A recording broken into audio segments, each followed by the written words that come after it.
Every అన్ని అన్ని యాక్టివిటీస్లలో మనకు అంత ఎంకరేజ్మెంట్ అనేది ఉంది. నిజంగా అండి ఈరోజు కొత్త సుభాషిణి గారిని చూస్తున్నాను. ఎందుకంటే మనం ఎప్పుడు చూసినా మేము లీగల్ గా మాత్రమే మనం చాలా వీడియోస్ చేస్తున్నాం. కానీ ఈరోజు మీ మనసు ఒక 25-30 ఇయర్స్ బ్యాక్ వెళ్ళిపోయిందా?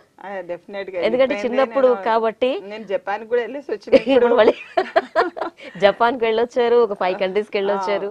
చిన్నతనం సింగపూర్, శ్రీలంక, కెన్యా, గ్రీస్, అక్కడ అన్ని అంటే డిఫరెంట్ కంట్రీస్. ఈక్వేటర్ ఎక్కడ ఆగుతుంది అన్నది కూడా మనకు అక్కడ చూపెట్టడం జరిగింది షిప్ లో.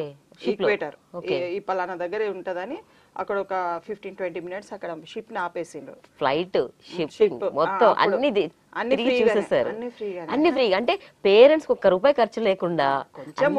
కొంచెం ఉంటది కానీ బట్ ఓవరాల్ మీద అంత ఎక్స్పెండిచర్ ఉండదు. అంటే మీ టాలెంట్ ఇక్కడ, టాలెంట్, మీకున్న టాలెంట్, మీ హార్డ్ వర్క్, మీ ప్యాషన్